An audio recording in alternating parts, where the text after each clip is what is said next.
Nathaniel Carrington stood at the tall bay window of his second-floor study, coffee cooling in his hand. From here he could see the sprawl of manicured gardens and the guest house down the gravel path.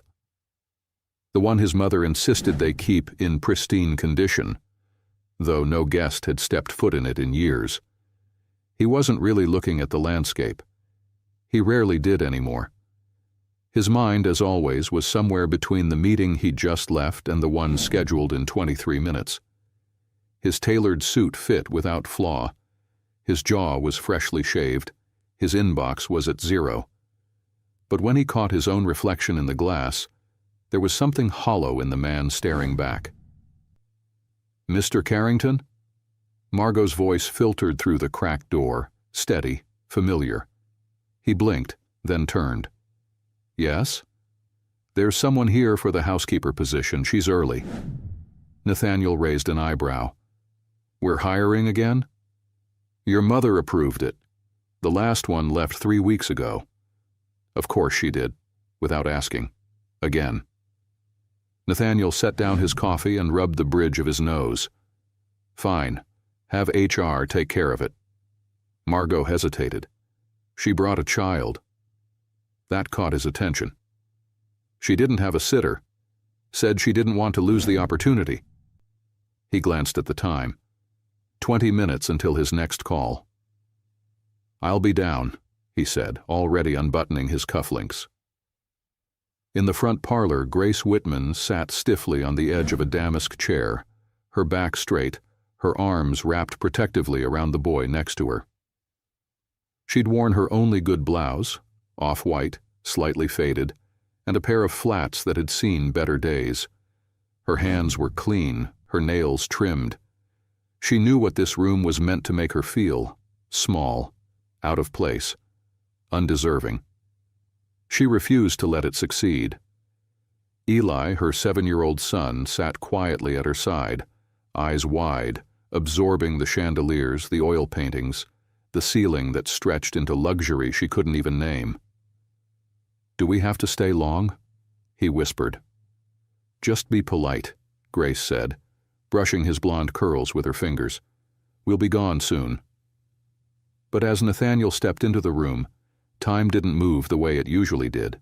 It slowed, staggered, caught. He stopped mid-step. Eli looked up. Grace froze.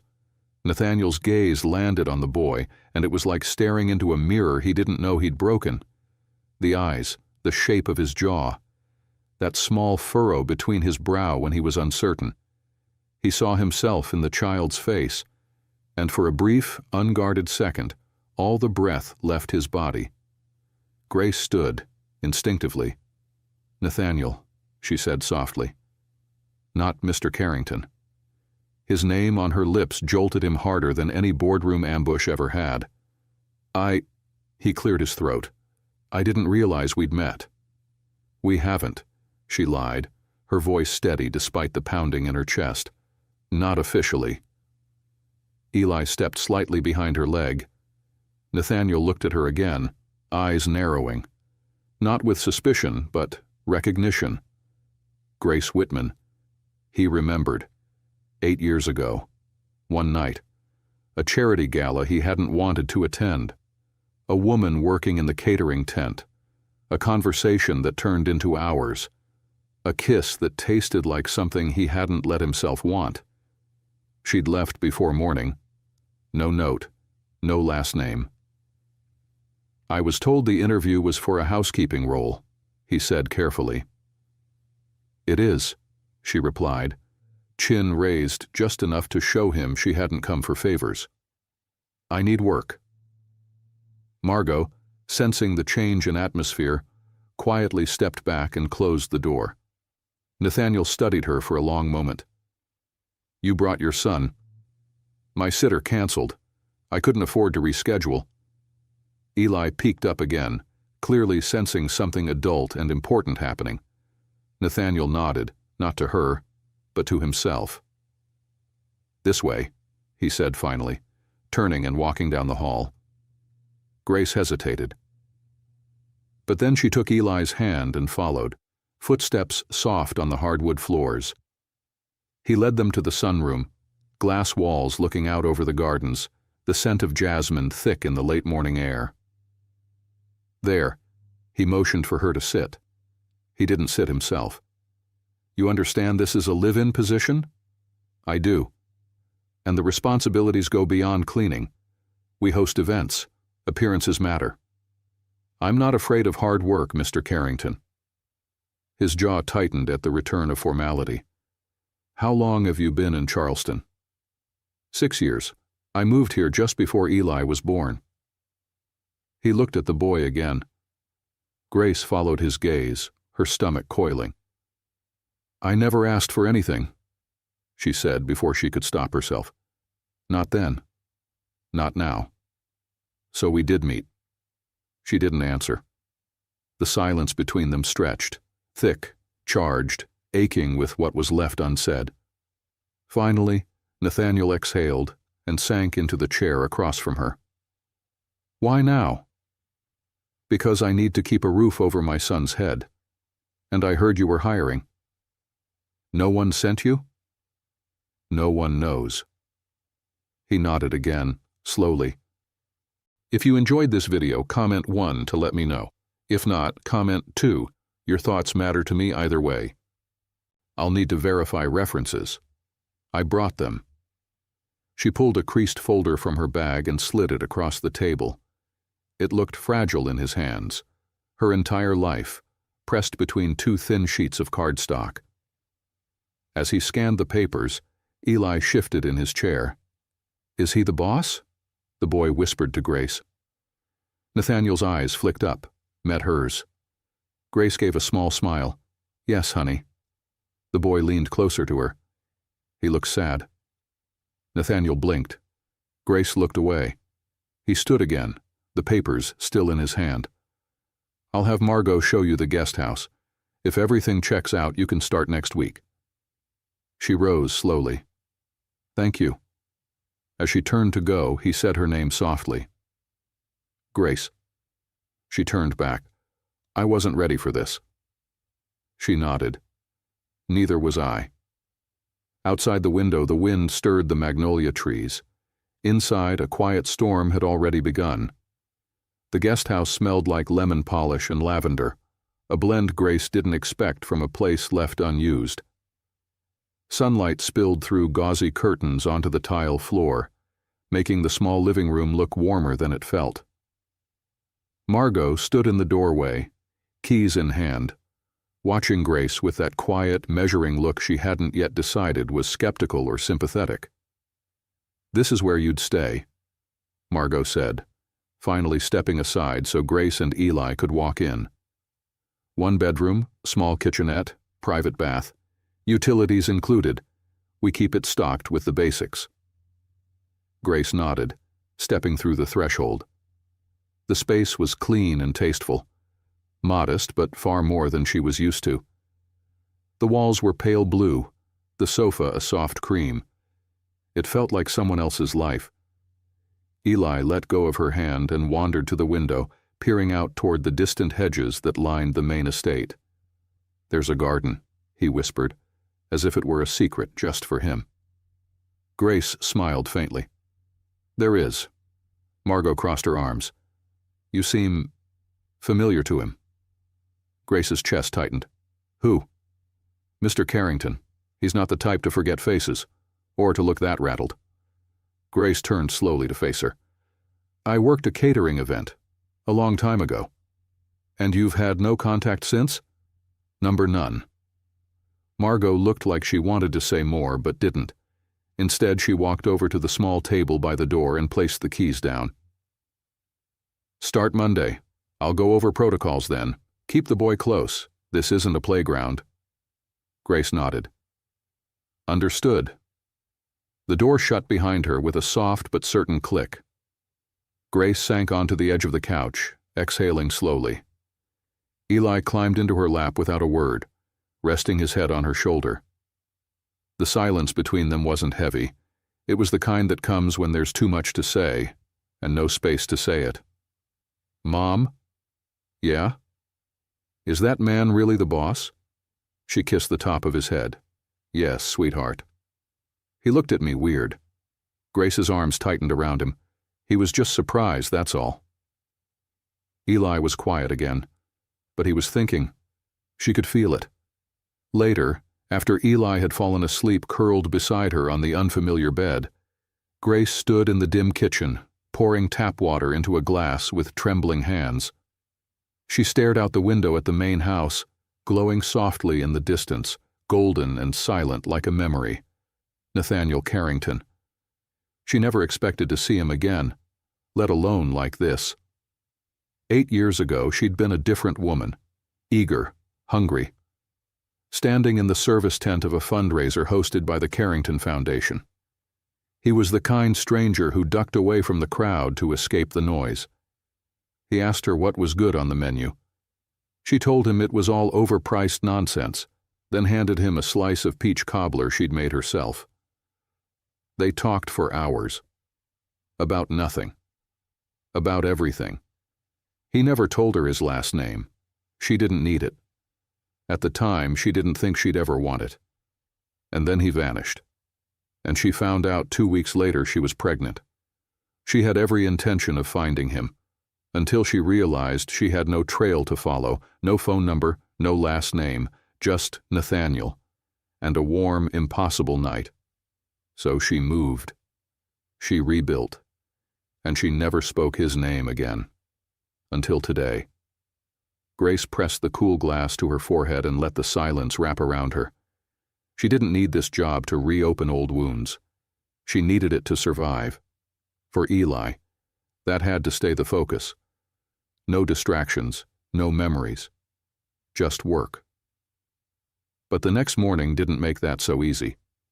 She woke early, cooked scrambled eggs on the tiny stove, dressed Eli in the neatest clothes they owned, and walked him across the path to the main house to meet with Margot. While he stayed in the kitchen drawing quietly, Grace followed Margot through the winding corridors of the estate for orientation. They passed portraits, grand hallways, a library that looked like it hadn't been touched in decades. "Mr. Carrington likes things orderly," Margot said over her shoulder. "Not pristine, lived in but not chaotic. He notices the difference." Grace nodded, absorbing every word. Margot paused at the edge of the sitting room. "We don't pry. We don't interrupt meetings, and we don't use first names with the family." A pause. Grace lifted her chin slightly. "Understood." Margot tilted her head. "He let you use his name yesterday." Grace's mouth opened, closed again. Margot didn't push. She just handed over a printed schedule and moved on. Later that afternoon, as Grace stood wiping down the mahogany railing of the staircase, she heard footsteps behind her. "You always clean like you're fighting for something." She turned. Nathaniel stood on the step above her, one hand on the banister, his jacket slung casually over his arm. The sunlight from the tall foyer window caught the edges of his features, making him look less like the CEO from the news articles, and more like the man she remembered under fairy lights and laughter. Grace straightened. "I am." He took a step down. Now they were eye level. "I remember you now," he said quietly. Her throat tightened. "It was a long time ago. I never forgot your voice." She glanced away. "You forgot enough." There it was, the pause, the wait. "I looked for you," he said, so soft she almost didn't hear it. "After that night, you were gone." She shook her head. "Don't." "Grace, no," she interrupted. "I'm here to work, that's all." Nathaniel held her gaze for a long moment. "You don't think I deserve to know him?" he asked. Her breath caught. "I didn't say that. But you've never told him." Grace's hands gripped the cloth tighter. "He has a life. He doesn't need a fairy tale about a man who disappeared before he was even born." "I didn't disappear." "You weren't there," she whispered, "and I didn't have the luxury of waiting for you to come back." Nathaniel swallowed hard. "I want to know him. I want to understand what I missed." She looked down the hallway, where Eli's laughter echoed faintly from the kitchen. "Then don't start with him," she said. "Start with me." Nathaniel nodded slowly. "I'm listening." But Grace wasn't ready to speak. Not yet. Not when the walls were still standing. Not when the truth could shatter the only chance she had at keeping this job, and the little bit of peace she'd managed to build. So she turned, cloth still in hand, and walked down the stairs without another word. Nathaniel watched her go, the silence heavy with what hadn't been said. Again. The first Saturday morning at the estate rolled in with soft golden light and the smell of damp earth after a night rain. Grace stood by the guest house sink, rinsing Eli's cereal bowl as birds chattered outside the open window. It should have felt peaceful, safe. But her chest had been tight since the stairwell conversation with Nathaniel. She'd barely slept. He remembered her. And now, everything she'd locked away had started to stir.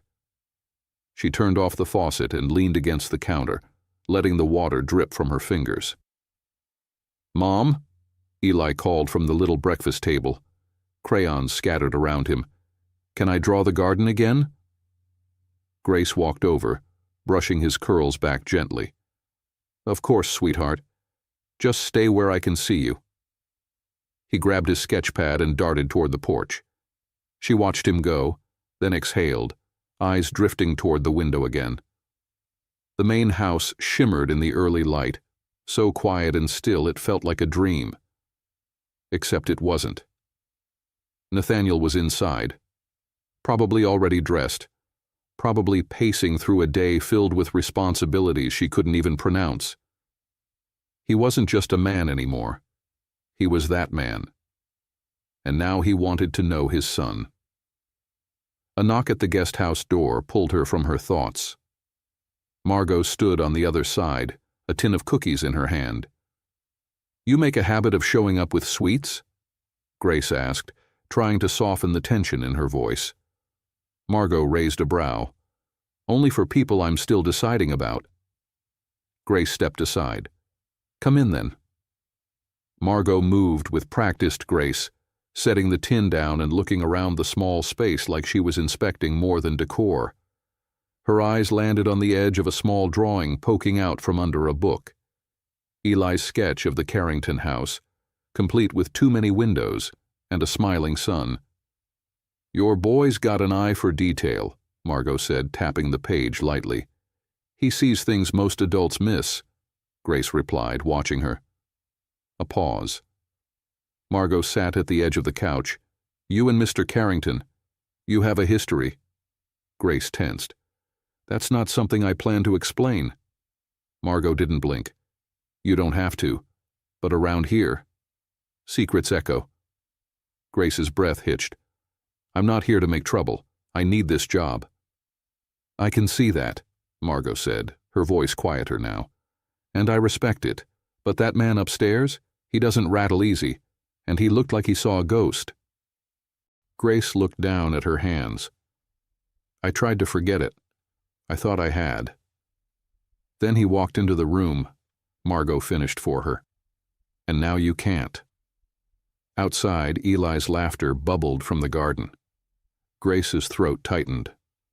"I've raised him on my own for 7 years. Every scraped knee, every school form, every fever. I didn't have time to dream about someone stepping in." Margot's gaze softened.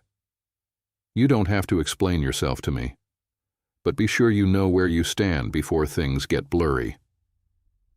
Before Grace could respond, a quiet buzz came from her phone. A text. From a number saved only this week. Nathaniel Carrington. "I'm hosting a small luncheon on the terrace, staff included.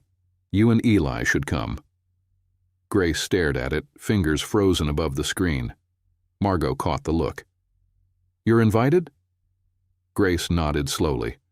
Margot stood, brushing imaginary dust from her skirt. "Then you better wear something that makes you feel like yourself." Grace blinked. "Not blend in?" "Not disappear," Margot said, and with that, walked out. Grace didn't reply to the message right away, Instead, she stood in the middle of the kitchen, heart pounding.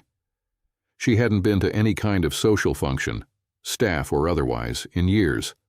But she knew what this was: a test, a door, an invitation she hadn't asked for.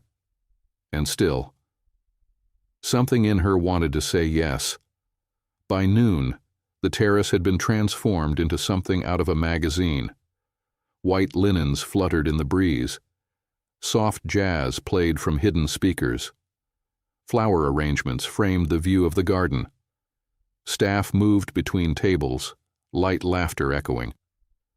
Grace stood at the edge, clutching Eli's hand. She wore a simple navy dress she'd sewn herself years ago, the hem carefully restitched that morning. Eli had on his best shirt, clean, slightly wrinkled, his shoes just a little too small. Nathaniel noticed them before they stepped fully into view. He excused himself from a conversation and walked toward them, his expression unreadable but open. "I'm glad you came," he said, his voice lower than the rest of the noise around them. Grace gave a polite nod. "Thank you for the invitation." Eli peered around him. "Is this a party?" Nathaniel crouched, slightly smiling. "Kind of. Would you like lemonade?" Eli lit up. "Yes." Nathaniel signaled one of the servers, and a chilled glass was quickly brought over. As Eli wandered toward a table to draw, Grace stood beside Nathaniel, both of them watching the boy from a distance. "He's bright," Nathaniel said, something tight in his voice. "He's everything." Silence settled again, layered with emotion too big for words. Nathaniel turned to her, his voice lower. "You should have told me." She looked away. "I didn't know how." "Try now." Grace's jaw clenched, her gaze following Eli's small form as he sketched trees and clouds, and was that a helicopter? She exhaled slowly. "I didn't know your last name. You left before I woke up. I waited, then I moved. And by the time I figured out how serious everything was, there was nothing to trace." Nathaniel's eyes searched hers. "You could have tried harder." "I could have," she admitted. "But I didn't have time to chase ghosts. I had to survive." That landed. Hard. Nathaniel looked down, then back up. "And now? Now I need this job. Not drama. Not whispers. Not whatever this is becoming. You think I'm trying to make this harder for you? I think you're used to getting answers. And I've spent 7 years building walls." Nathaniel studied her. Then quietly, "I'm not asking to break them down in one day. But I'm not walking away, Grace. Not again." Something about the way he said her name made her breath catch. Before she could respond, Eli bounded back over, waving his sketchbook. "Look, I drew your house again." Nathaniel took the page, staring at the drawing. This time there were 3 stick figures, one with long hair, one taller with blue dots for eyes, and a small one in the middle, holding both their hands. Nathaniel's throat bobbed as he knelt. "Is this us?" Eli nodded. "Maybe." Grace didn't speak. Couldn't. Nathaniel looked up at her slowly, and in that quiet moment with jazz playing in the background and summer air curling around them, the question hung between them. Was this the beginning of something they'd finally face, or a reminder of everything they'd left unsaid too long? The drawing stayed on Nathaniel's desk long after the luncheon ended. It sat there quietly between contracts and quarterly reports, out of place, but impossible to ignore. 3 stick figures. A house. A sun with too many rays. Crayon-colored hands joined together in red. He didn't know what it was about the simplicity of it. Maybe because Eli had drawn what Nathaniel himself couldn't say out loud, a version of a life he'd never imagined, and yet couldn't stop seeing now. Downstairs, the house had returned to its usual rhythm. If you enjoyed this video, comment 1 to let me know. If not, comment 2. Your thoughts matter to me either way. The catering crew had packed up, the terrace had been cleared, and the estate was once again quiet. Controlled, perfect, except for the way his thoughts kept circling back to Grace. He stood by the window watching as she walked Eli back to the guest house. She paused at the porch, stooping to tie his shoe, her face tilted down, gentle, familiar. A version of her he'd never known, and a version of himself he wasn't sure how to become. A soft knock interrupted his thoughts. Margot. She stepped in, closing the door gently behind her. "I saw the sketch," she said. He glanced toward it. "He's talented. He sees things others don't." Nathaniel didn't answer. Margot moved closer, folding her hands in front of her. "What are you going to do?" He exhaled, long and slow. "I don't know." "Do you want to be his father?" His eyes stayed fixed on the window. "That's the part I can't stop thinking about. I missed everything. First words, first steps, his favorite bedtime story. All of it. I wasn't there." "That wasn't your choice." "No," he said quietly, but it was still the result. Margot studied him for a moment. "And Grace?" A silence. Then, "She's not like anyone else I've ever known. She doesn't play games. Doesn't care about names or money or appearances. She left because she thought I'd already walked away. And now she's here, trying to survive again." Margot stepped forward. "Then don't give her another reason to leave." Nathaniel turned toward her. "I don't even know how to begin." Margot smiled faintly. "Then start small. Start with a dinner." He raised a brow. "Not here," she added. "Too formal, too heavy. Take her somewhere she doesn't expect." He folded his arms. "And what if she says no?" "She won't," Margot said, already halfway out the door, "if you ask the right way." That evening, just before the sky shifted to lavender, Grace found a note slipped under the door of the guest house. No envelope, no signature, just her name in bold script and 5 words. "Dinner. Tomorrow. The Harbor Inn?" Her fingers lingered on the page longer than necessary. She knew the place. An old waterside restaurant tucked near the docks. Elegant but not flashy. Southern seafood, linen napkins, views of the marsh that made tourists fall in love with Charleston. She also knew what this meant. She wasn't naive. This wasn't just dinner. This was him asking for a moment that didn't exist between schedules and duties. This was him asking for a chance, a conversation, maybe more. And still, she didn't know what scared her more, going, or what it would mean if she didn't. She folded the note and stared out the window, watching the sun sink behind the estate's garden wall. The next day passed in a haze of tasks: polishing silver, reorganizing the pantry. Grace kept herself busy on purpose, turning every second into a reason not to think. But by late afternoon, the question was no longer if she would go. It was how she would face it. Eli watched her from the couch, sketchbook in hand, legs swinging off the edge. "You look nervous," he said simply. Grace looked at him, startled. "What?" "You keep smoothing your dress like 3 times a minute." She smiled, tucking a loose curl behind her ear. "Do I?" Eli nodded. "Are you going somewhere?" She paused. "Just dinner." "With Mr. Carrington?" The name made her heart stutter. "Yes." Eli's gaze stayed steady. "Is he nice?" Grace sat down beside him, picking up one of his crayons and turning it in her hand. "He's complicated." Eli leaned his head against her shoulder. "You're kind of complicated, too." She laughed, soft, surprised. "You think that's a good thing?" He shrugged. "I think it means people have more to learn." At exactly 6 o'clock, she stepped out of the guest house and saw Nathaniel waiting by a dark sedan. He'd removed his tie.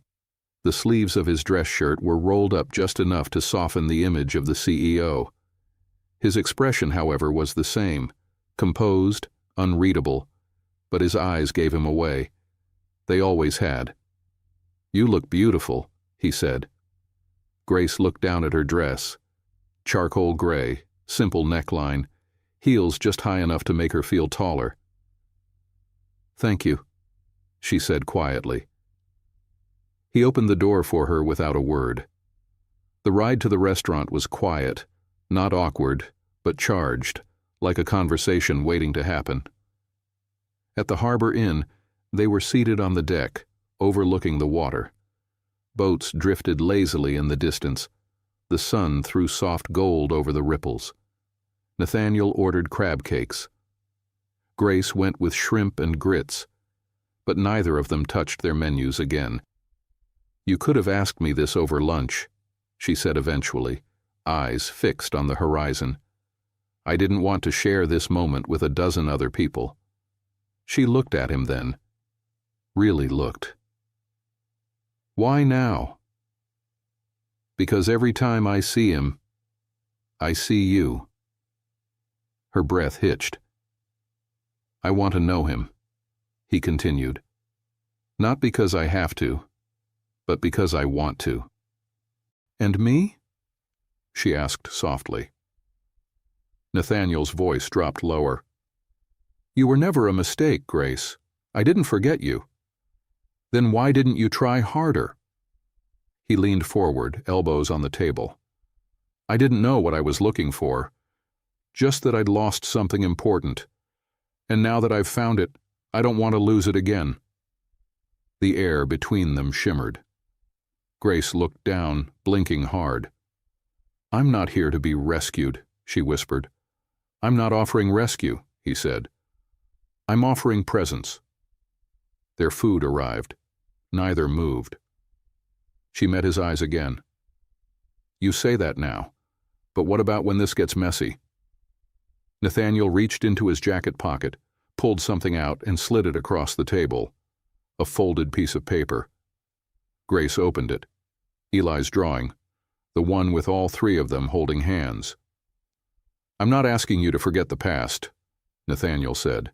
"I'm asking for a chance to write something new." The tide rolled in softly beneath the dock. Boats clinked against their posts. And for once, Grace didn't feel like she was waiting for the other shoe to drop. She just felt seen. And for the first time in years, that felt like enough to begin. Sunday morning came with a stillness that only old southern cities could carry. Quiet streets, the scent of salt air hanging beneath the magnolias, and a hush over the Carrington estate that made every sound feel sacred. Grace stood barefoot in the guest house kitchen, stirring pancake batter, her eyes flicking to the clock more than necessary. Eli sat at the table in his pajamas, humming softly as he drew another scene from yesterday. This time the drawing was of a dinner table, 3 plates, 3 chairs, and the moon above them. "You didn't eat much last night," he said without looking up. Grace blinked, startled. "What?" "At dinner with Mr. Carrington. You kept moving your food around." She smiled faintly, pouring batter onto the skillet. "You noticed too much." "You looked like you were thinking big thoughts," he added, still focused on his paper. Grace didn't answer right away. He wasn't wrong. Last night had been something she couldn't name.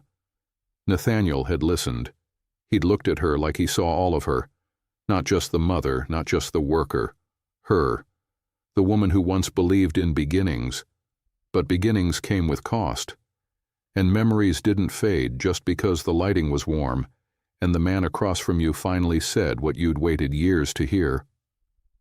When they'd returned, Nathaniel had walked her to the door and paused.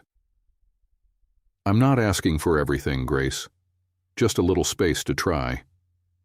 She hadn't replied. She'd just nodded. But the words stayed with her. Now, as she flipped pancakes and watched Eli sketch out his version of hope, the questions she'd locked away crept closer. What if she let this in? What would it change? She didn't get long to linger. A knock at the guest house door startled her. She wiped her hands on a towel and opened it to find Margot standing there, arms crossed and face unreadable. "Miriam's back," she said simply. Grace's heart dropped. I wasn't told she'd be returning today. She changed her schedule, flew in late last night. Margot stepped inside, closing the door softly behind her. She's asked to speak with you. Grace stilled. Now? Margot nodded. She's on the back veranda, alone. Grace looked over at Eli, still coloring, then back at Margot. Do I need to bring anything? Only your spine. Grace took a breath and followed her out. The walk across the estate grounds felt longer than it should have. As she approached the veranda, she spotted Miriam Carrington seated in a white wicker chair, a silver tray beside her holding tea and tiny lemon cookies that looked untouched. The older woman was poised, dressed in a pale silk blouse and pearls that looked like they'd been passed down through generations. Her gaze met Grace's with cool precision. Ms. Whitman, she said, gesturing to the chair opposite. Please. Grace sat, folding her hands in her lap. Good morning. I've heard quite a bit about you this week, Miriam said, picking up her tea but not sipping it. From my son, from Margot, even from one of the kitchen staff who seems unusually charmed by your banana bread. Grace didn't respond. You've made quite the impression, Miriam continued, which, I'll admit, surprised me. Grace met her gaze. I don't mean to stir up anything. Oh, I think you do, Miriam said lightly, though her eyes stayed sharp. You see, I know what this is. I've seen it before. A woman arrives with a soft story, a child, and suddenly everything that was once in order starts to shift. Grace's heart began to pound. With all due respect, ma'am, I didn't come here to disrupt anything. But you already have. There it was. Miriam set her teacup down gently, the porcelain making a delicate clink against the tray. My son is impressionable when it comes to the past. He clings to what he couldn't fix. Grace stayed silent. You reappearing now, Miriam said slowly, with that child. His name is Eli, Grace cut in, her voice calm but firm. Miriam's lips tightened slightly. With Eli, then. You must understand how this looks. I understand exactly how it looks, Grace replied. But that doesn't make it false. A beat of silence passed between them. I've worked for everything I have, Grace continued. I raised Eli alone. I didn't come here for favors or sympathy. I came for a job, a chance to stand on my own. Miriam studied her for a long moment. Even if that job reopens doors better left closed? I didn't open them, Grace said, her voice trembling now. They opened the moment your son looked into Eli's face. Miriam looked away for the first time. You know he'll want more, she said softly. He'll get pulled in. He always does. And when the illusion cracks, when the perfect little picture he's building doesn't match reality, he'll retreat. That's what Carrington men do. Grace leaned forward slightly. Then let him decide who he wants to be. Miriam looked at her, the chill in her eyes replaced with something unreadable. Almost respect. Finally she nodded once, almost to herself. You're stronger than you look, she said. I had to be, Grace replied, rising to her feet. As she turned to leave, Miriam's voice followed her. He loves that boy already, that's clear. But be sure, Ms. Whitman, if this doesn't end clean, it won't just hurt him. It will hurt you both. Grace didn't look back, but her hands were shaking as she opened the guest house door. Inside, Eli looked up. Did the lady say something mean? Grace knelt beside him, smoothing his curls. She's just scared of change, baby. He blinked. Why? Because it's easier to pretend things are fine than admit they never were. Later that afternoon, Nathaniel found her in the small laundry room, folding sheets with mechanical precision. I heard she talked to you, he said gently. She did. He leaned against the doorframe. Do I need to apologize? No, she said, folding the final pillowcase. But you need to know what you're walking into. He stepped closer. Grace, she thinks this is a game, she whispered. That I came here with a plan. That I'm using Eli. Nathaniel's jaw tightened, but he said nothing. I don't want to be a problem for you, Grace added, her eyes meeting his. And I definitely don't want Eli caught in something messy. You're not a problem, he said firmly. And neither is he. Grace looked away. I don't want him to get attached just to lose you. Nathaniel moved closer, voice quiet. Then don't go. She looked up. Stay. Let's figure it out. Together.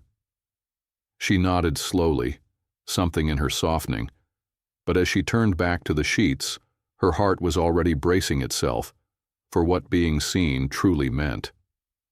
The Monday after her meeting with Miriam dawned bright and thick with coastal humidity. The Carrington estate buzzed with a quiet energy. A board meeting was scheduled, contractors were visiting to discuss renovations, and the kitchen had taken on its own storm of movement for a luncheon that would host more than just Charleston's upper crust. Grace tied her apron, pulled her hair into a knot, and dove into her work like it was armor. She preferred it that way.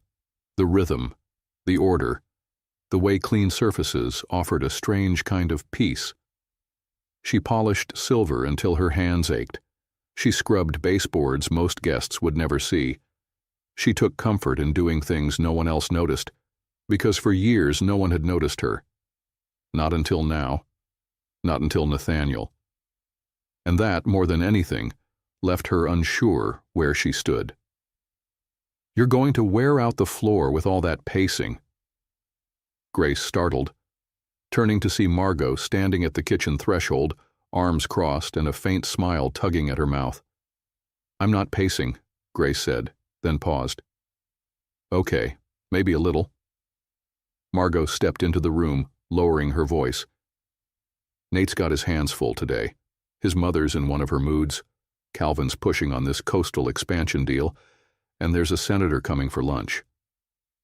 Grace blinked. A senator? Margot nodded, popping a grape into her mouth from a bowl on the counter.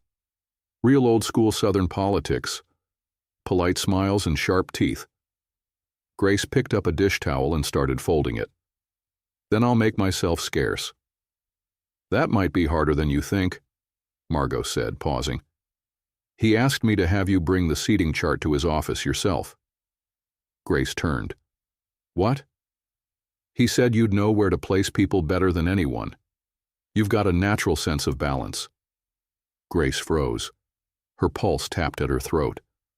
That's not just about a seating chart, is it? Margot tilted her head. Not entirely. She left the room with a wink and a click of her heels, and Grace stood alone, the towel still in her hands, her thoughts unraveling. Minutes later, she was standing outside Nathaniel's study, the chart folder clutched to her chest. She knocked twice. His voice called from inside. Come in. She stepped through the door and was immediately wrapped in a warm, earthy scent. Cedarwood, old books, and something that was just him. The room felt lived in, elegant, yet with edges of chaos. Open files, half-drunk coffee, a laptop screen blinking with unread messages. He looked up from behind the desk, removing his glasses. I was hoping you'd come. She raised an eyebrow. I was told this was about the senator's seating arrangement. He smiled, standing. That too. She handed him the chart and crossed her arms, not yet willing to soften. Nathaniel, I can't keep walking into moments that feel like something else. He stepped around the desk, but didn't move too close. Then let's stop pretending they don't. The silence between them settled, heavy, but not cold. Grace searched his face for a moment, then dropped her gaze. Your mother thinks I'm going to distract you, or ruin your reputation. She's wrong. Is she? He moved a step closer. Grace, I've built this life with walls, high ones. People come in, but they don't stay.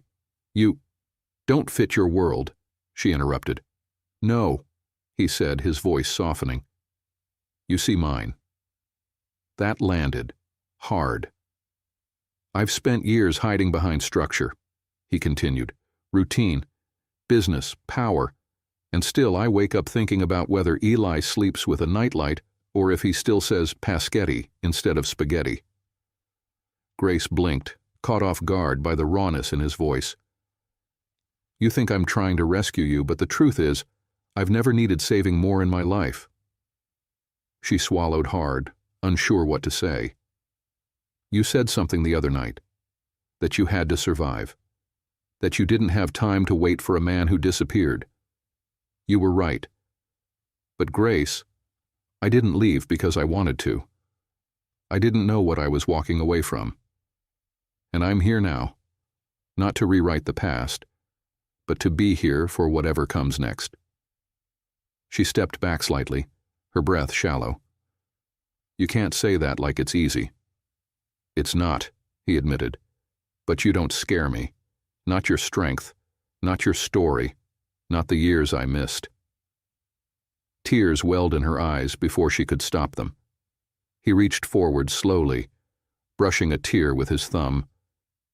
"I'm not asking you to fall into this, Grace. I'm asking if you'll let me try." She closed her eyes for just a second. When she opened them, she whispered, "You don't know what it cost me to get here." "I don't," he said, "but I want to." She nodded slowly, then turned toward the door. "I have to get back to the kitchen," she said quietly. He nodded. "I'll see you at lunch." She paused at the doorway, hesitated, then looked back over her shoulder. "And yes," she added, "he still says paschetti." The smile that broke across Nathaniel's face wasn't the kind you could fake. It was the kind that cracked something open and let light in.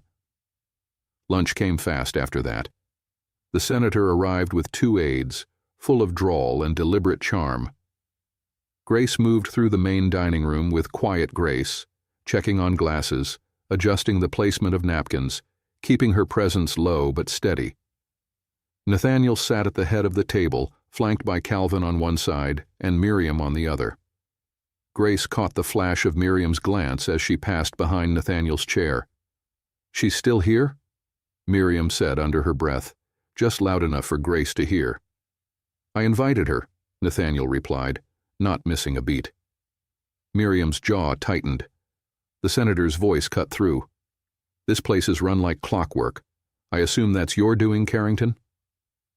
Nathaniel smiled, but his eyes moved toward Grace. "It's a team effort." She didn't smile back, but she held his gaze for a heartbeat longer than expected before moving on. And in that look, so brief, so charged, something shifted. A line had been drawn, a truth laid bare. They weren't just surviving anymore. They were beginning. The next morning, Grace awoke before the sun. The sky outside the guest house window was still a soft, bruised blue, just beginning to stretch open. She lay there for a few quiet minutes, listening to Eli's breathing beside her, even and warm. For a moment, everything was still, but inside, her thoughts stirred like wind before a summer storm. Things had shifted, not just between her and Nathaniel, but in the air around the estate, in the glances from the staff, in the way even Miriam had grown quieter, watching instead of speaking. It had all begun to feel real, and real was terrifying. She slid out of bed, careful not to wake Eli, and moved into the kitchen. As the coffee brewed, she leaned on the counter, staring out the window at the distant garden. Somewhere beyond that, Nathaniel was probably already up, reading the morning reports with one hand wrapped around a black mug and the other adjusting his cufflink, like he always did when he was thinking too hard. She'd noticed that about him. The small things. She hated that she noticed. By mid-morning, the estate was back in motion. Florists arrived with sample arrangements for an upcoming charity gala. The catering team was setting up tastings in the East Wing. Margot was everywhere at once, giving instructions with the sharp efficiency of a woman who had spent her life keeping elegance from unraveling. Grace was polishing candlesticks in the formal dining room when Calvin Pierce appeared in the doorway. She hadn't seen much of him outside quick meetings and passing glances, but today he didn't seem like someone passing through. He looked deliberate. "Grace, is it?" he said, stepping inside. She turned. "Yes, sir." "No need for the formalities. Just Calvin." She nodded once, unsure. He took a slow walk around the table, studying the room like it was unfamiliar. "You've made a few changes since you arrived. Subtle, but good. I wasn't aware anyone noticed." He glanced at her, a small smile playing at his lips. "Nate notices more than he lets on." She tensed. "Look, I'm not here to interrogate you," Calvin said, stopping beside the window. "I've known Nate since college. He's not easy to read, but I know when something's getting under his skin."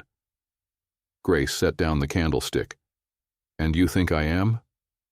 "I think you're more than he expected." She looked away. "People like Nate," Calvin continued. "They build walls because they've been trained to. Legacy, reputation, appearances. And it works. Until someone walks in and doesn't care about any of that. That's you."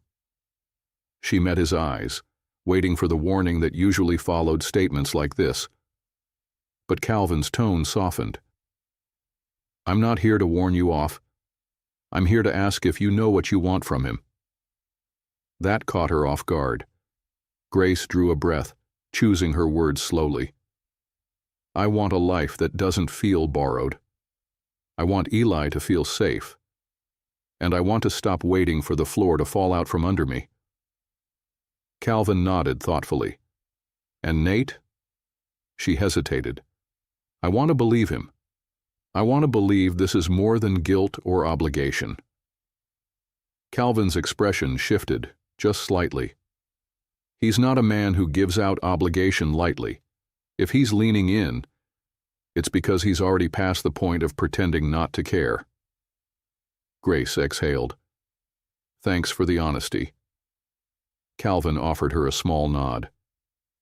"Just be careful with your heart. And his. You're not the only ones involved anymore." She knew he meant Eli. That was the part that twisted deepest. By early evening, the estate had settled again. The florists packed up. The caterers left. Grace made dinner for Eli back at the guest house. Grilled cheese and tomato soup, his favorite. He ate at the table while she flipped through the schedule Margot had left on the counter. "I drew another picture today," he said between bites. "Oh yeah? What this time?" "The garden, but I made the flowers talk." Grace smiled. "Talk? What did they say?" "That they were proud of you." She paused, eyes stinging before she could stop it. "Well, that's nice of them." "They said you're strong, and that you should go out with Mr. Carrington again." Grace nearly choked on her tea. "Eli," he giggled. "I like him," Eli added, softer now. "He doesn't talk to me like I'm little." Grace set her mug down gently. "He likes you too, you know." Eli looked up, eyes round. "Do you think he's going to stay?" Her breath caught. "I don't know," she said honestly. "But I think he wants to try." That night she couldn't sleep. The air was too heavy, the silence too loud. She stepped outside barefoot, letting the warm boards of the porch settle beneath her. Across the lawn, the windows of the main house glowed softly, and then she saw him. Nathaniel. He was on the balcony just above the study, leaning on the railing, tie loosened, eyes on the stars like they held answers. She didn't move, but he did. He looked down, spotted her, and after a beat, raised his hand in a quiet wave. She hesitated, then waved back. A few minutes later, the soft knock at her door was both expected and not. She opened it slowly. Nathaniel stood there, hands in his pockets, unsure for the first time in a long time. "Couldn't sleep," he said. "Me neither." They stood there, neither crossing the threshold. "You talked to Calvin," he said. She nodded. I did. And? He asked if I knew what I wanted from you. Nathaniel's eyes held steady. Do you? Grace hesitated, then stepped aside just enough for him to enter. But he didn't. Not yet. I need to know something first, he said. Something real. She braced herself. Okay. Was there ever a moment, he asked, voice low, when you imagined this ending differently? Where I found you? Where we raised him together? She blinked, and tears threatened again. Every night, she whispered. Every single night. Nathaniel stepped in then, slow and sure, until they were just a breath apart. Then let's stop imagining, he said. Let's start choosing. And in that moment, quiet, trembling, beautiful, Grace realized something she hadn't let herself believe in years. She wasn't standing on borrowed ground anymore. She was standing at the beginning of something that just might last. Grace couldn't remember the last time her morning started with peace instead of pressure. There was always something. Rent, daycare, double shifts, unanswered emails. But today was different. Today she woke up to the sound of Eli humming in the next room and sunlight spilling through the guest house windows, warm and gold like honey. And beneath it all, a steadiness in her chest she hadn't felt in years. She moved through the small kitchen in bare feet, making breakfast with a lightness in her shoulders she barely recognized. Nothing big had happened. There were no grand declarations, no final decisions. But Nathaniel's words from the night before echoed in her ears like something sacred. Let's stop imagining. Let's start choosing. It wasn't a promise, it wasn't even a plan, but it was real, and it was enough to breathe again. Eli padded into the kitchen, rubbing his eyes. Are you smiling at the toaster? Grace laughed softly. Maybe. He climbed onto the stool at the counter and grinned. Are we going to the garden again today? If we finish breakfast early, sure. He bit into a banana, swinging his feet. Do you think Mr. Carrington will be there? Grace hesitated, then nodded. I think he might. And part of her hoped he would be. But peace doesn't linger long in places built on appearances. Just after noon, as Grace returned to the main house to gather linens for the laundry, she saw the sleek black sedan parked in front of the estate. Miriam was back, but she wasn't alone. A woman stepped out of the passenger side, blonde, tall, draped in tailored linen and quiet confidence. Grace recognized her before she even spoke. Annabelle Linton, socialite, real estate developer's daughter, the kind of woman whose picture was often snapped beside Nathaniel at charity auctions and gallery nights. Grace's stomach coiled. Miriam descended the steps to greet her personally. They embraced like old friends. Then they both looked toward the house, the woman's eyes flicking upward, directly toward Nathaniel's balcony. Grace stepped back before they could see her. She wasn't supposed to feel this way, this jealous, this uncertain. But the sight of Annabelle standing on the front lawn of the Carrington estate like she belonged there triggered something Grace hadn't felt in a long time. Fear. Fear of being replaceable. Later, in the linen room, she tried to shake it off. It didn't mean anything. People from Nathaniel's world came and went. That was part of it. He'd made no promises, and she had no claim. Still, the tension clung to her skin like summer heat. Margot entered a few minutes later, eyeing her carefully. You okay? Grace nodded too quickly. Fine. Margot narrowed her eyes, then casually said, I saw the princess has landed. Grace's head jerked up. Princess? Annabelle Linton, Margot said with a slight smirk. Miriam's personal recommendation for Nate's future. Grace tried to laugh. Failed. I thought they ended years ago. Margot shrugged. They did. But when Miriam gets nervous, she starts setting tables for people who haven't been invited. Grace folded another towel just to give her hands something to do. So this is about me. Margot softened. This is about Nate growing a spine, and you deciding whether you trust what you're building or not. Grace pressed her lips together, fighting the lump in her throat. It's not that easy, she whispered. No, honey, Margot said, but it's real, and that matters more. Hours passed. Grace kept her distance. She didn't ask questions. She didn't seek out Nathaniel. She just worked. But as evening approached and Eli begged for a walk in the garden, she gave in. He needed normalcy, routine, and maybe, deep down, so did she. They reached the far edge of the rose trellis when she heard voices near the fountain. She paused. Eli kept walking ahead. She turned just slightly, just enough to hear it. Nathaniel and Annabelle. I didn't come here for a lecture, Nathaniel was saying, his voice low but firm. You came because your mother pulled strings, Annabelle replied, her tone light and easy. Don't worry, I'm not here to make a scene. I just wanted to see for myself. See what? What kind of woman managed to make you look human again? Grace's breath caught. She's not what you expected, Nathaniel said. Number she's more.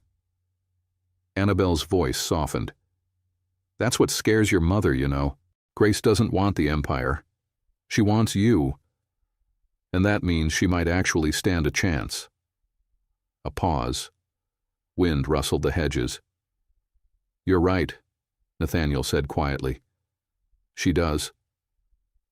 Grace stepped away before they could see her, heart pounding, eyes stinging. She didn't know if the tears were from relief or fear or something messier.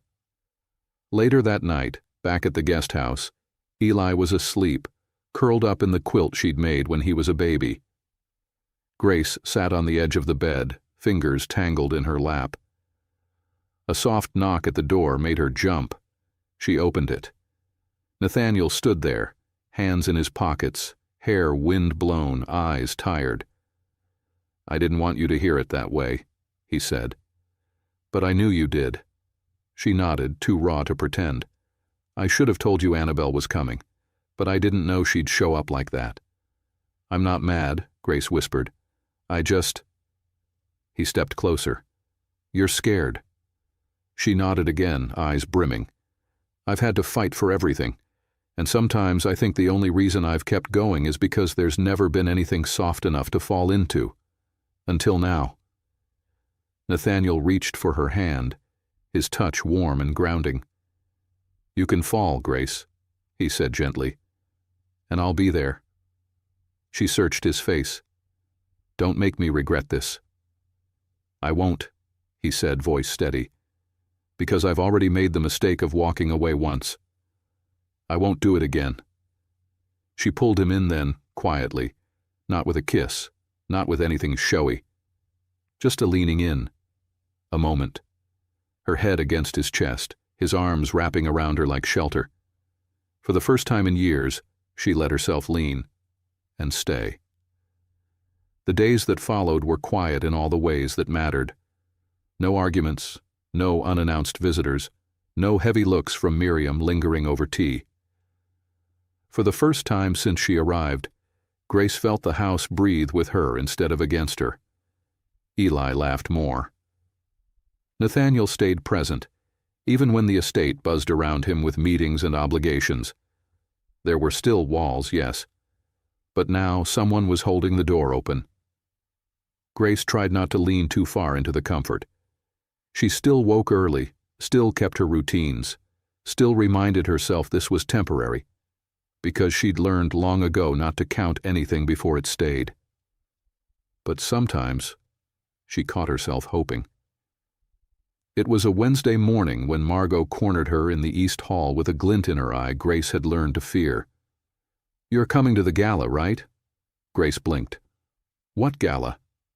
Margot raised an eyebrow. The Carrington Foundation's annual dinner. It's this Saturday, formal, outdoor terrace, lanterns and string quartets and way too much money spent on napkin rings. Grace adjusted the tray in her hands. I assumed that was for board members and socialites, not staff. Margot crossed her arms. You're not just staff anymore. Grace hesitated. I don't have anything to wear. Margot smiled, handled. 2 hours later, a box appeared at the guest house, sleek, black, tied with a satin ribbon. Grace opened it with trembling fingers and stared at the gown folded inside like it belonged to someone else. Midnight blue, floor length, simple, elegant. The kind of dress that didn't shout, it whispered. At the bottom of the box, a small handwritten note in Nathaniel's unmistakable script. Come as you are, but let them see who you are too. Her hands shook as she tucked it back into the box, heart pounding. Saturday arrived faster than she expected. As the estate transformed into a dream, twinkling lights wrapped around columns, tables draped in white linen, candles flickering in glass lanterns, Grace stood in the guest house, smoothing the dress over her hips, staring at her reflection like it might speak back. She barely recognized herself. Eli peeked around the bathroom door. Mom? She turned. You look like a queen, he said softly. She smiled and kissed the top of his head. You're my favorite audience. Margot knocked 10 minutes later, holding a pair of silver heels and a velvet clutch. Ready? Grace swallowed hard. As I'll ever be. The walk to the main house felt longer than it was. As they stepped onto the terrace, music swelled, laughter drifted like perfume, and the entire city's elite seemed to shimmer under the lights. And then she saw him. Nathaniel stood by the fountain in a sharp black tux, his hair combed back, no tie. When he turned and saw her, everything else faded. He didn't smile right away. He just stared, like she was something he didn't dare blink at for fear it would disappear. Then finally he walked toward her. You came, he said, voice low. I wasn't sure I belonged. You always have, he said. You just didn't know it yet. He offered his arm and she took it. They moved through the crowd like they were the only two who knew what was really happening. The glances, the whispers, the raised brows from Miriam and her circle, none of it reached Grace anymore. Until Annabelle appeared. She looked stunning, of course. Ivory silk, a neckline designed for attention. But her eyes were calm, observant. Not cruel. That somehow made it worse. She approached the table where Nathaniel and Grace stood. I see the guest list has improved, Annabelle said with a faint smile. Grace didn't respond. Nathaniel's tone was smooth. Annabelle, I just wanted to say good luck. He narrowed his eyes slightly. With what? With something real, she said, then turned to Grace.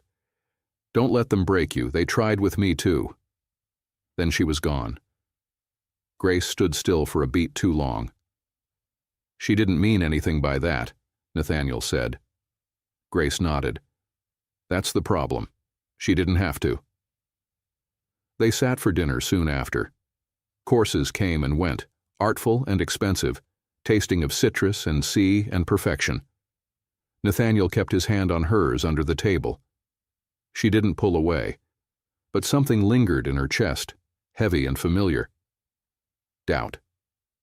After the speeches, the lights dimmed, and a slow melody floated from the quartet. Nathaniel stood and extended his hand. Dance with me. She hesitated. He leaned closer. No one else matters. She took his hand. They moved together slowly, surrounded by faces she didn't know, eyes that had already judged. But here, with his hand at her back and her cheek near his chest, Grace found something rare, quiet, real. I know what this looks like, she whispered. He pulled her just a little closer. So do I. But I also know what it feels like. She closed her eyes. I want to believe you. Then do, he said. Start there. After the final course, when guests were beginning to filter out and the lights began to dim further, Grace slipped away to the garden. She needed air. A minute. A pause. She didn't hear the footsteps until the voice came behind her. "You wore the dress," Miriam said. Grace turned slowly. "I did." "You looked striking." "That doesn't sound like a compliment." Miriam walked forward, gloved hands clasped. "I watched you tonight. You don't flinch when they whisper. That's rare." Grace waited. "I don't expect you to trust me," Miriam said, "but I'm beginning to see you. And I see what my son sees." Grace's breath hitched. "And what's that?" "Someone who doesn't need him," she said, "but chooses him anyway." Miriam didn't stay to hear a reply. Back in the guest house, long after the party faded and Eli had fallen asleep clutching a glow stick from the gala gift bag, Grace stood at the window. Nathaniel hadn't just invited her into his world. He'd held the door open, even when it shook. And maybe, just maybe, she was ready to step through it fully. The morning after the gala arrived with a strange stillness, as if the entire estate was catching its breath. The white tents were gone, the lights wrapped from column to column had been taken down, and only a few petals lingered on the gravel paths, like memories too stubborn to sweep away. Grace sat on the back steps of the guest house, a cup of coffee cooling in her hands, the navy blue hem of the gala dress from the night before tucked into a dry cleaning bag by the door. Her hair was still pinned loosely, a few strands falling along her neck. She hadn't slept, not deeply at least. Everything felt different, clearer, louder, closer. She looked up as footsteps crunched the gravel. Nathaniel, dressed in jeans, a soft gray sweater pushed up at the sleeves, and eyes that still looked like they hadn't stopped seeing her since last night. "Didn't think you'd be up this early," he said. Grace offered a faint smile. "Didn't think you knew how to wear anything without buttons." He laughed, sitting beside her. "Don't get used to it." A pause settled between them, comfortable but loaded. "Last night," she said softly, "was a lot. I know. I kept waiting to feel like I didn't belong, but I never did." He glanced sideways. "Because you do." She looked at him, really looked. "That's the first time I believed it." Nathaniel reached for her hand, fingers brushing hers with that same deliberate stillness he always carried. Not possession, invitation. "Do you remember?" he asked. "That night we met?" She nodded slowly. "You kept asking for extra cobbler."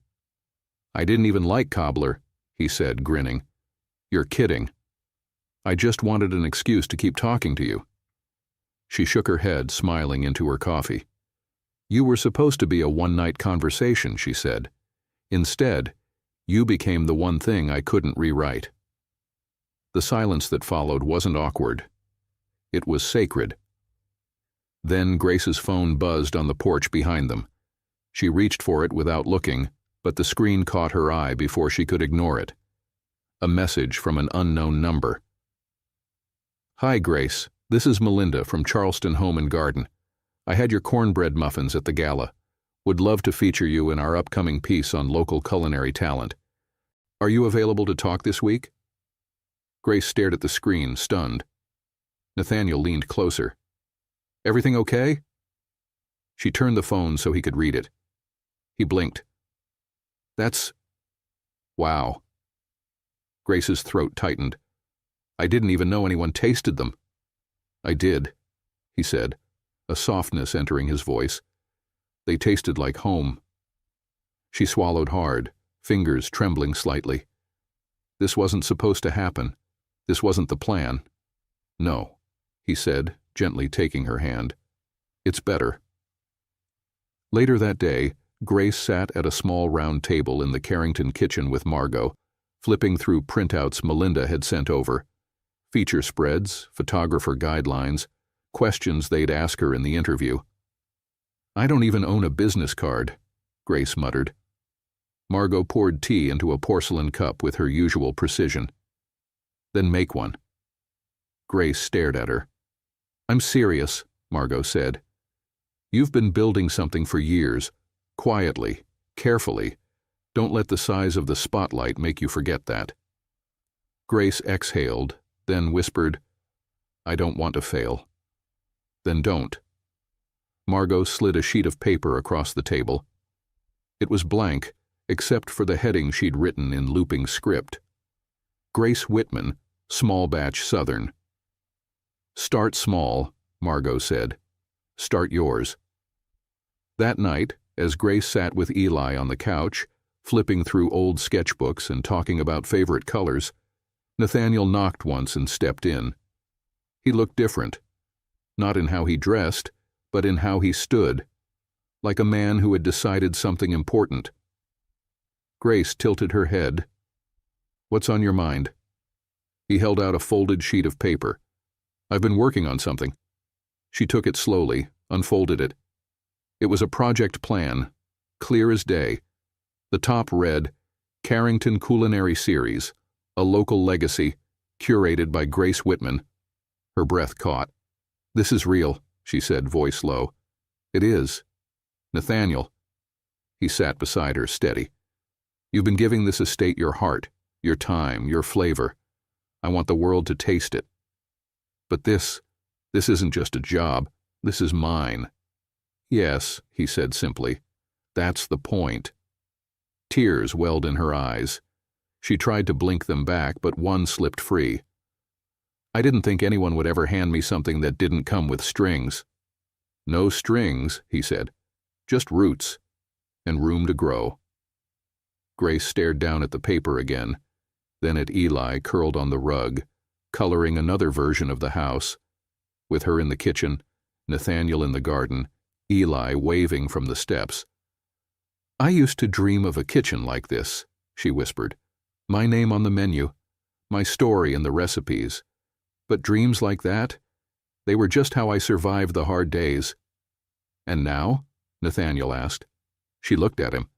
Now they're coming true. He took her hand and held it against his chest. I told you, he said. We're not imagining anymore. Grace leaned into his shoulder, eyes closed, heart open.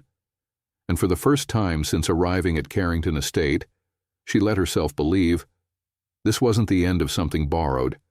This was the beginning of something entirely her own. The rain came fast. Not the soft kind Charleston was known for. This was a downpour, thick and sudden, the kind that drummed against windows like it had something to say. By noon the air had shifted. The sky, once pale and bright, had turned to a moody gray, heavy with something more than weather. Grace stood in the kitchen, barefoot, sleeves rolled, a towel slung over her shoulder. She was prepping ingredients for her first official menu test, a small tasting for the Carrington Culinary Series, set to take place in just over a week. The timer on the oven blinked quietly. A batch of cornbread was rising. But her thoughts weren't in the food. Nathaniel had been distant all morning. Quiet texts, no check-ins. He'd left the house before sunrise for an off-site investor meeting, something about the expansion, and hadn't responded to her last message. She wasn't the clingy type, but something felt off. Eli was curled on the couch with a book, the sound of the rain lulling him half asleep. She brushed a damp curl from her forehead and glanced at her phone again. Nothing. Margot entered through the back door, umbrella dripping and coat soaked. You made it through the flood, Grace said with a tired smile. Margot raised a brow. You feel it too? Grace tilted her head.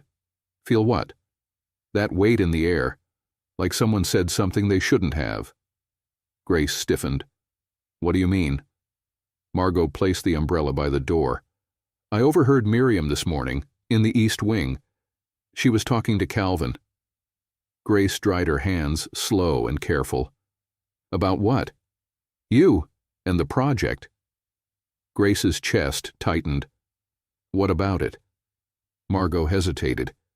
She told him she's speaking to the board. She wants them to block the launch. Said the optics are too risky. That this... She gestured vaguely around the kitchen. Was a distraction. Said if Nathaniel doesn't refocus, someone else will need to take the reins. Grace felt the floor tilt under her. She's trying to take it from me, she said, voice low. Margot stepped forward. She's trying to scare you. Don't let her. But if she gets the board involved, then you fight, Margot said simply. Not with raised voices, not with anger, with truth, with work. Grace swallowed the rising panic. Does Nathaniel know? I don't think so. Before she could respond, her phone buzzed. Nathaniel, can we talk? Upstairs, study. She stared at the screen, breath shallow. Margot glanced over her shoulder. Go. Grace climbed the stairs slowly, heart pounding with every step. The hallway was quiet, the storm outside muted behind thick walls. She reached the study door and knocked once. His voice came through, muffled. Come in. She stepped inside. Nathaniel stood by the fireplace, his jacket still wet from the rain, shoulders tense. You're soaked, she said. He turned, eyes tired. It's been a day. She waited, watching him closely. Finally, he exhaled. I need to tell you something before you hear it from someone else. Grace's stomach dropped. I met with the board this morning, he said. I wanted to present your project formally, get full backing. Lock in your role before anyone had the chance to question it. She nodded slowly, waiting for the but. Miriam was there, he added. She brought up concerns. Said the foundation is vulnerable, that I'm distracted. Grace looked down, jaw tight. She made it personal, he continued. Implied that I was making decisions based on emotion, not vision. Are you? Grace asked, voice barely above a whisper. Nathaniel walked closer. I'm making decisions based on trust. And yes, emotion too. But not just mine. Yours, Eli's, the life we're building. Grace blinked, chest aching. So what happens now? They're asking me to step back, he said. From the launch, from overseeing the series directly, to regain objectivity. Her heart sank. So they win. No, Nathaniel said. Not if you keep going. She looked up sharply. They can block me, he said, but they can't stop you. But this was ours. He reached out, cupped her face gently. No, Grace. It was always yours. I just gave it a name. She closed her eyes, leaning into his touch. I don't know if I can do it without you. He pressed his forehead to hers. You already are. The storm raged outside, but in that room, a new kind of stillness settled. Not peace. Not yet.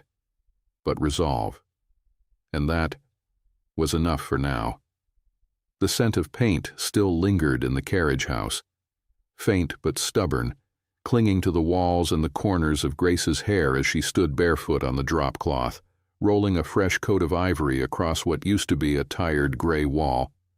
Outside, the late afternoon sun pushed golden light through the tall windows, casting everything in a soft, almost cinematic glow. This was her space now, not just a kitchen, not just a project, but proof. She stepped back, evaluating the stroke she'd just made, when Eli appeared in the doorway. His hair was wild from the wind, cheeks pink, and hands covered in something suspiciously sticky. Margot gave me peach jam, he announced proudly, holding up a toast-smeared napkin. She said I looked like I needed a win. Grace laughed and set the roller in the tray. That woman sees everything. Eli wandered in, spinning slowly as he looked around. Are you going to cook in here for real people? For real people, she said, wiping her hands. And probably for you first. He grinned, stepping closer. Can I have a cookie test job? Only if you're honest, she said. I'm always honest, except when it's gross. Grace crouched down, brushing his hair off his forehead. You know I couldn't do this without you, right? You could, he said confidently, but I make it more fun. She pulled him into a hug, eyes briefly stinging behind closed lids. There was still so much to do. So many small, messy, hopeful steps between now and opening day. But standing here with paint on her jeans and Eli's arms around her waist, it finally felt like hers. By early evening, the guest house was quiet again. Eli had fallen asleep early on the couch, with a book half open across his chest. Grace moved softly through the space, wiping counters, folding towels, placing sticky notes across a sketch pad she'd started for menu ideas. She was humming without realizing it. A gentle knock at the door pulled her out of her rhythm. She opened it slowly.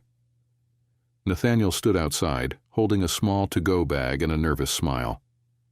"I brought dinner," he said. "Figured you might have forgotten to eat." She blinked. "You remembered my favorite?" "Grit cakes with tomato jam and roasted okra," he said. "You once called it your backup dream meal." A smile tugged at her lips as she stepped aside. "Come in." They sat at the small round table, legs brushing, steam rising from the cartons between them. For a few minutes neither spoke. They just ate, shared, breathed. And then, like always, the quiet cracked open. "I know things got messy," he said, pushing his fork through the last bite of okra. "I wish I could have shielded you from it." "I don't need shielding," she replied, tone calm. "I needed the truth and space." He nodded, folding his napkin. "You've always been better at walking through fire than I have." Grace looked at him. "Maybe, but I still wanted you beside me when it got hot." Nathaniel leaned back, eyes searching hers. "I'm here now, not as your boss, not as someone trying to fix things, just here, for you, for Eli, for whatever comes next." She held his gaze. "I believe you." A pause stretched between them. "And there's something else," he added. "I talked to a woman from Southern Home Living this morning. They're doing a feature on new culinary voices in the Southeast. They want to include you." Grace's heart skipped. "How did they hear about me?" He smiled. "You made a quiet impact at that gala. Word got out.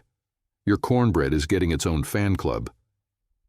She shook her head, laughing softly. "I was just trying to survive that night." "You didn't just survive," he said. "You owned it." The clock ticked quietly behind them. The air between them was still charged, but not the way it used to be. There was no fear now. Just wait. Choice. "I want to move forward," Grace said suddenly, her voice steady. "But not as a charity case, not as someone who got lucky because she fell for the right man. I want this story to be mine, even if you're part of it. I wouldn't want it any other way." She rose, gathering their empty containers, and paused at the kitchen sink, back to him. Then softly, "Would you stay tonight?" Nathaniel stood, slowly, like the moment might break if he moved too fast. "Only if it's not to rescue you." Grace turned. Her voice was a whisper. "It's not." He crossed the space between them and wrapped his arms around her. Not to hold her up, just to hold her. And for the first time, Grace didn't brace herself. She leaned in, all the way. By morning, the guest house was filled with the scent of cinnamon and fresh coffee. Grace stood at the stove, barefoot and humming softly, flipping slices of French toast while the morning sun crept in through the windows. Eli was still asleep, curled under the blanket Nathaniel had tucked around him a few hours earlier. She glanced over her shoulder. Nathaniel was at the small table, sipping from one of her mismatched mugs, flipping through Eli's sketchbook. Every few pages he smiled. "You know," he said, "your kid has better spatial perspective than most junior architects." Grace raised an eyebrow. "He's 7. "Exactly," he grinned. "Genius." She plated breakfast and set it on the table. Well, if he ends up designing skyscrapers, I expect lifetime access to the penthouse. You'll get more than that, Nathaniel said without hesitation. The words landed heavier than expected. Grace sat across from him, tucking her legs beneath her. You always say things like that. Like what? Like they're simple. He leaned in. They are. When I say I want a life with you, it's not just about love or romance or happy mornings. It's about choosing you. Through the noise, through the history, through everything that still feels a little broken. She looked down at her plate, quiet. You still say a life. That sounds like a dream sometimes. Nathaniel reached across the table, his fingers brushing hers. Then let's build it piece by piece. No pretending, no shortcuts. Before she could answer, a knock came at the door. Software, hesitant. Grace stood, wiping her hands. When she opened it, Margot was there, wind-blown and holding a white envelope. Morning, she said, almost too casual. Grace tilted her head. You don't do casual before 10 a.m. What's going on? Margot stepped inside, handing her the envelope. This just came by courier. It's from Southern Home Living. Grace's stomach flipped. She opened it slowly, fingers trembling. Inside was a letter. At the top, feature approved. Her name, her story, her concept, in print. They wanted a photo shoot, a recipe sample, an interview. Oh, she breathed. Nathaniel stood. What is it? Grace handed it to him, stunned. They picked me. He scanned the letter, then looked at her. Of course they did. Margot smiled quietly. They want you front and center, not background, not buried in the footnotes. You. Grace swallowed hard, trying to contain the rush of emotions. This is real. It's actually happening. Margot placed a hand on her shoulder. I'll help you prep. We'll polish the space. You'll be ready. After Margot left, the weight of it all settled in. She sat down on the edge of the couch, staring at the letter. They're going to ask questions. Nathaniel nodded. About the project? About me, about the estate, about how this started. He sat beside her. Then tell them the truth. Grace shook her head slowly. The truth is complicated. So is the best food, he said, and you're the one teaching me that. She looked at him then, really looked. I'm scared, she said. Nathaniel didn't hesitate. Then be scared, and do it anyway. Eli stirred in the other room, and Grace took a moment to stand, smoothing her dress. Do you think people will see me as enough? She asked, her voice smaller than she intended. Nathaniel crossed the room, stopping just behind her. They'll see what I see, he said gently. Someone who didn't wait to be chosen. Someone who stepped forward, even when it was hard, even when it hurt. Grace turned to face him. And what do you see, really? She asked. He took a breath. I see a woman who rebuilt her world from scratch, and still left room in it for someone like me. The words cracked something open in her. I didn't think anyone would love all of it, she whispered. The mess, the years, the parts that still ache. Nathaniel leaned in, forehead against hers. It's the ache that makes it honest. In the stillness, the moment stretched, bigger than the room, deeper than the silence. And when Grace finally exhaled, it wasn't fear she let go of. It was the belief that she had to do this alone. The following afternoon, the carriage house felt like it was holding its breath. Light poured through the tall windows in golden strips, dust swirling in the beams. Grace stood at the center of the newly cleared space, heart pounding louder than she wanted it to. The Southern Home Living team would arrive in less than an hour. A photographer, a food editor, and a reporter. She had laid out her grandmother's cast-iron skillet on a linen-covered table, next to a basket of fresh herbs and a stack of recipe cards written in her own script. There was no stylized flair, no catered perfection, just her story, her hands in the work. Margot had helped smooth the floorboards, dust the windowsills, and arrange a soft blue apron around Grace's waist before heading back to the main house with a proud pat on the shoulder. But it was the quiet that unnerved her now. She thought she wanted a moment to herself before it all started. Instead, doubt had crept in like fog. The knock came soft. Not the brisk knock of the press, but something gentler, familiar. She opened the door. Nathaniel stood there holding a bundle of sunflowers in one hand and a small nervous smile in the other. "I know it's probably bad timing," he said, "but I couldn't let today go by without showing up." Grace blinked, caught between nerves and the sudden warmth that flooded her chest. "Sunflowers?" He stepped in, eyes scanning the space. "You said once you love them because they turn toward the light, even when the sky's cloudy." She took them, fingers brushing his. "They're beautiful." "You are," he said, "right now, in this place, doing what you were meant to do." Her throat tightened. "I'm not ready." Nathaniel stepped closer, lowering his voice. "Grace, I fell in love with you the moment you said no to me." She stilled. He kept going. "That first day in the parlor, you looked me in the eye and stood your ground. You didn't bend. You didn't ask for anything, you just showed up." Grace swallowed hard. "You didn't fall in love with Eli first?" she asked, her voice thin but curious. "I love him with my whole heart," Nathaniel said. "But you, Grace, you're why I stayed."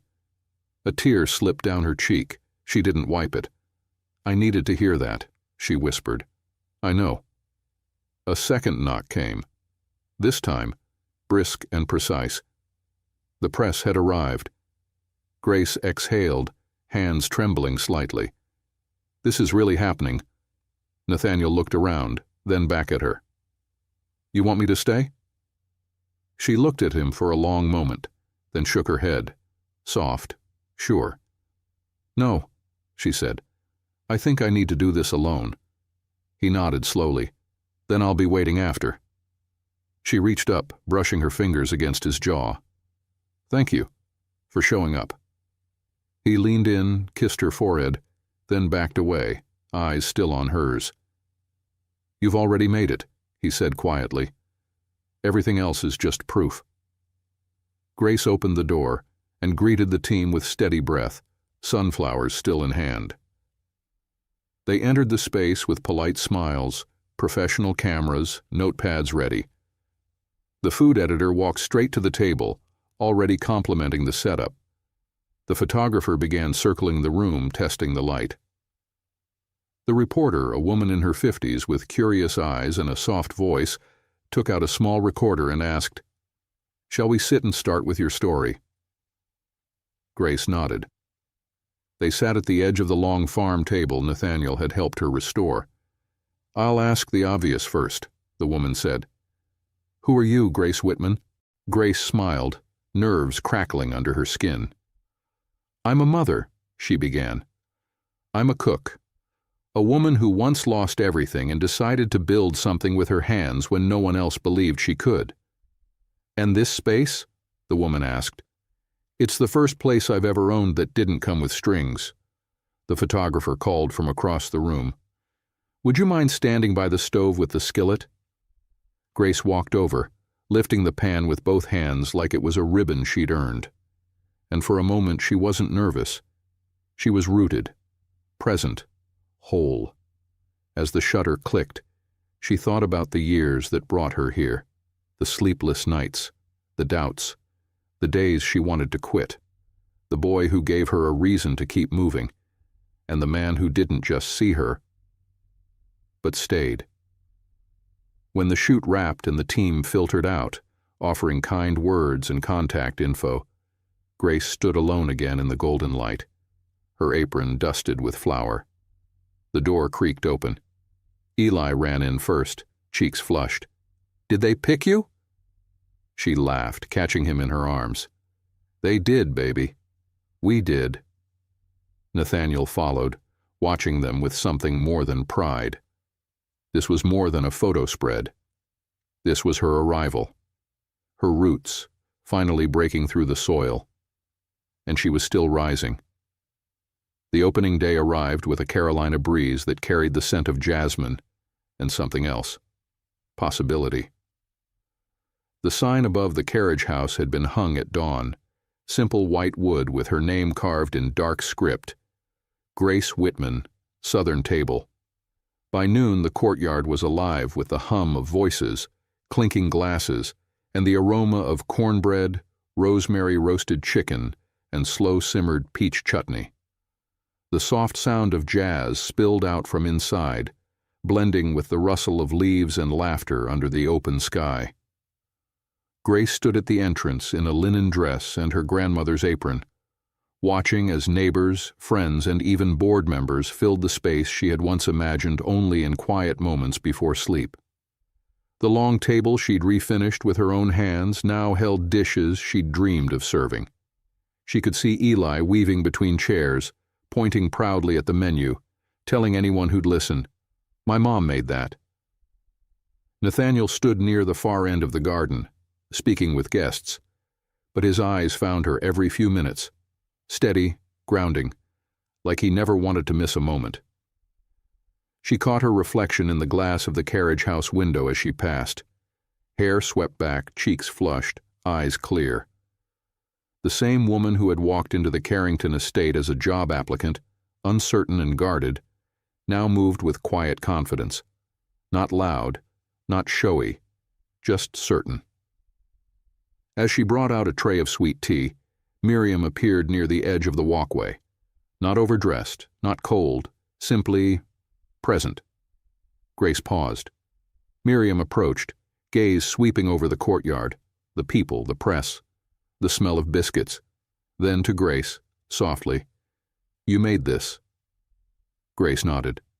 "Yes, ma'am." Miriam looked back toward the garden. "And you did it without asking for permission." "I had to," Grace replied, "or I'd still be waiting for someone else to believe I could." There was a long pause before Miriam met her eyes again. "I wasn't ready for someone like you," she said, "but I think maybe we all needed you." And before Grace could respond, Miriam added, "Don't stop." Then she disappeared into the crowd. The sun dipped lower as the evening rolled in, casting long shadows and soft gold across the gravel path. The plates emptied, and the laughter slowed. The guests began to leave with hand-packed biscuits and smiles like they'd tasted something more than food, something honest, something earned. Grace returned inside to tidy up, only to find Eli fast asleep on one of the benches near the kitchen window, crayon still in hand, a half-drawn sketch of the day resting on his lap. Nathaniel appeared beside her, quiet as always, sliding an arm around her waist. "Do you see it now?" he asked. She leaned into him. "I see it." "This is yours, Grace, every inch of it." She turned to face him fully, her voice low. "I didn't think I could have something like this, not without losing myself." He tucked a strand of hair behind her ear. "You didn't lose anything. You built something new." She looked out at the tables, the fading light, her sleeping son. "Thank you," she whispered. "For what?" "For never asking me to choose between who I am and what I want." He smiled. "You never needed permission. You just needed someone who didn't flinch when you stepped into your strength." She kissed him then, soft, certain, like she finally knew how the story ended.